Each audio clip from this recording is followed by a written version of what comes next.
সুপ্রিয় viewers, bike blog নয়নের পক্ষ থেকে দেশের এবং সকল প্রবাসী ভাইদেরকে জানাচ্ছি আন্তরিক শুভেচ্ছা অভিনন্দন। আবারও চলে আসছি আপনাদের মাঝে খুব গুরুত্বপূর্ণ একটি ভিডিও নিয়ে। আজকের ভিডিওতে থাকবে আপনার বাইকটির ইঞ্জিন অয়েল পরিবর্তন করে ইঞ্জিনের 12টা বাজাচ্ছেন না তো চলুন দেখে আসি আজকের ভিডিও। একটি বাইকের জন্য খুব গুরুত্বপূর্ণ জিনিস হচ্ছে আপনার বাইকের ইঞ্জিন অয়েল। আপনার বাইকের ইঞ্জিন অয়েল পরিবর্তন করার সময় অবশ্যই আপনার সাবধানতা অবলম্বন করতে হবে। আপনি শুধু ইঞ্জিন অয়েল পরিবর্তন করতেছেন, ইঞ্জিন অয়েল পরিবর্তন করে আপনার বাইকের ইঞ্জিনের 12টা বাজাচ্ছেন কিভাবে? আপনি আপনার বাইকের ইঞ্জিন অয়েল পরিবর্তন করবেন সিদ্ধান্ত নিয়েছেন বা অয়েল পরিবর্তন করার সময় হয়েছে, আপনি সার্ভিস সেন্টারে বা গ্যারেজে গিয়ে আপনি কি করতেছেন? তাড়াহুড়া করতেছেন, আপনার অনেক বড় কাজ ফেলে আসছেন, আপনার বাইকের ইঞ্জিন অয়েল এখন পরিবর্তন করতে হবে।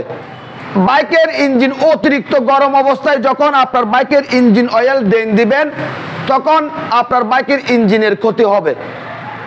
আপনি কি করবেন?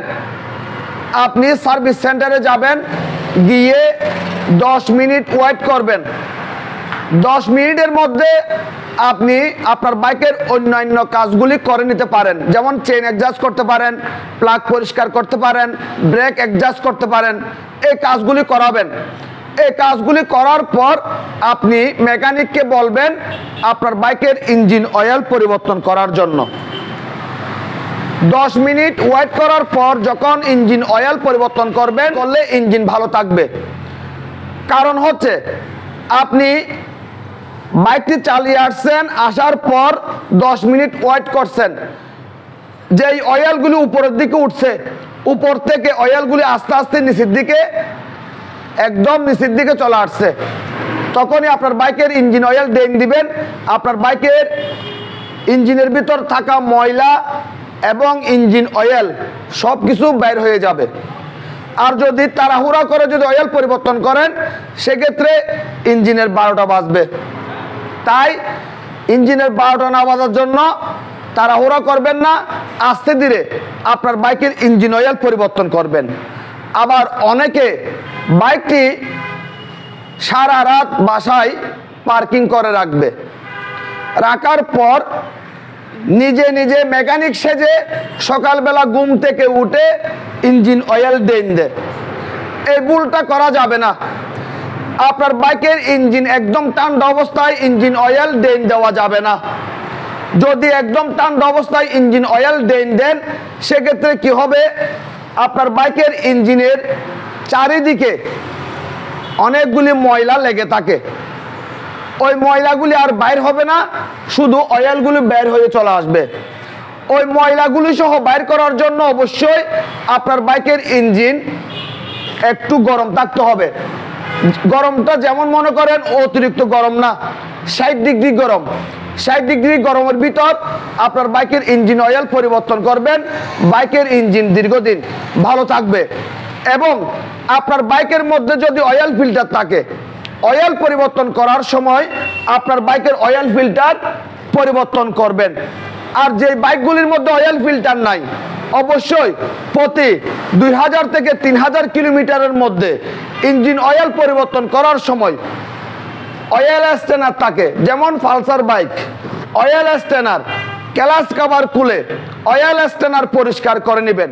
সেক্ষেত্রে ইঞ্জিন অয়েল চলাচলে কোনো বাধাগ্রস্ত হবে না, বাইকের ইঞ্জিন ঠান্ডা থাকবে, বাইকটি দীর্ঘদিন ভালো থাকবে।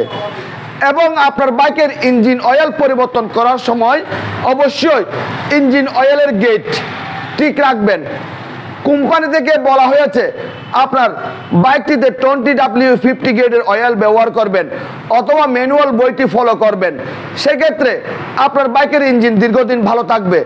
এখন আপনার বাইকের ইঞ্জিন অয়েল গেট হচ্ছে 20W50 আর আপনি ব্যবহার করতেছেন 20W40, সেক্ষেত্রে আপনার ইঞ্জিনের 12টা বাজবে। 12টা বাজাবেন না। বাইকের ইঞ্জিন দীর্ঘদিন ভালো থাকবে, অবশ্যই গেট সঠিক নিয়মে ব্যবহার করবেন। তবে সমস্যাটি সাথে সাথে হবে না। কয়েক মাস যাওয়ার পর টের পাবেন ইঞ্জিন থেকে আওয়াজ করতেছে, ইঞ্জিনের মধ্যে নানা রকমের সমস্যা দেখা যাচ্ছে, বাইক চালিয়ে মজা পাচ্ছেন না। তাই ইঞ্জিন অয়েল পরিবর্তন করার সময় অবশ্যই আপনার সাবধানতা অবলম্বন করতে হবে এবং ইঞ্জিন অয়েল 1 নাম্বার হতে হবে। 1 নাম্বার অয়েল অবশ্যই পাওয়ার জন্য আপনার কি করতে হবে, আপনার বাইকের সার্ভিস সেন্টারে যেতে হবে অথবা আপনার বিশ্বস্ত কোনো দোকানে যেতে হবে। যদি ইঞ্জিন অয়েল যদি 2 নাম্বার হয়, ইঞ্জিনের 12টা তো বাজবে, আপনার নিজেরও 12টা বেজে যাবে। যেমন মনে করেন একটা বাইকের পিছনে আপনি হাজার হাজার টাকা খরচ করেন বাইকটি সুন্দর মতো চলার জন্য, শুধু ইঞ্জিন অয়েলের জন্য 2 নাম্বার অয়েল পরিবর্তন করার সময় আপনি সাবধানতা অবলম্বন করেন নাই, সেই কারণে আপনার বাইকের ইঞ্জিন খুব তাড়াতাড়ি নষ্ট হয়ে গেছে। এখন বাইকের পিছনে টাকাও খরচ করতে হবে, সময়ও দিতে হবে, বাইকের কাজও করাতে হবে। তাই বারবার ভুল করা থেকে বিরত থাকুন। আজকের ভিডিওটি ফলো করুন, আপনার বাইকের ইঞ্জিন দীর্ঘদিন ভালো থাকবে। আপনাদের যদি আমার আজকের ভিডিও যদি ভালো লেগে থাকে লাইক করবেন, কমেন্ট করবেন এবং বেশি বেশি করে শেয়ার করে দিবেন। আর আমাদের এই ছোট্ট পরিবারটি সামনের দিকে এগিয়ে যাওয়ার জন্য সুযোগ করে দিবেন। সবাইকে অনেক অনেক ধন্যবাদ জানিয়ে আজকের মতো বিদায় নিলাম।